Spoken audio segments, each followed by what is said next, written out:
আপনি আমাকে ততক্ষণ পর্যন্ত মারতে পারবেন না, যতক্ষণ না আমি যা বলছি তা করছেন।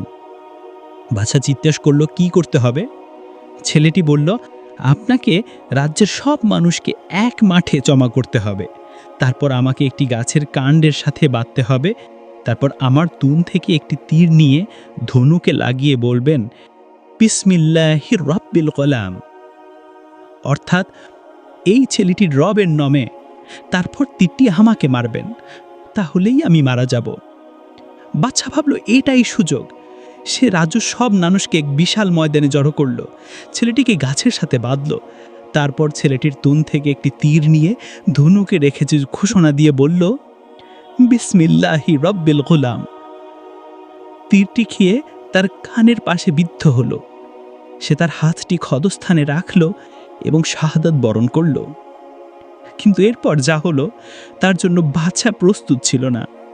ময়দানে উপস্থিত হাজার হাজার মানুষ যারা এই পুরো ঘটনা দেখল, তারা সবাই একসাথে চিৎকার করে উঠল, আমান্না বিরব্বিল গোলাম, আমান্না বিরব্বিল গোলাম, আমান্না বিরব্বিল গোলাম। অর্থাৎ আমরা এই ছেলেটির রবের উপর ঈমান আনলাম, আমরা এই ছেলেটির রবের উপর ঈমান আনলাম, আমরা এই ছেলেটির রবের উপর ঈমান আনলাম। বাদশার সভাসদরা ছুটে এসে বলল, জাহাপনা, আপনি যা ভয় করছিলেন, আল্লাহর কসম তাই তো ঘটে গেল। সব মানুষ তো ঈমান এনে ফেলেছে।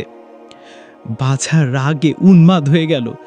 সে শহরের সব রাস্তার মুখে বিশাল বিশাল গর্ত বা পরিখা খনন করার নির্দেশ দিল। তারপর সেই গর্তে আগুন জ্বালিয়ে দেওয়া হলো। বাদশা ঘোষণা করল যে এই নতুন ধর্ম ত্যাগ করবে না, তাকে এই আগুনে জ্যান্ত নিক্ষেপ করা হবে। ঈমানদারদের ধরে এনে আগুনে ফেলা হচ্ছিল।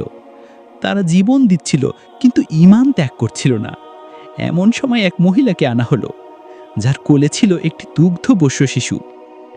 মহিলাকে আগুনের লেলিহান শিখা দেখে একটু ইতস্তত করছিলেন।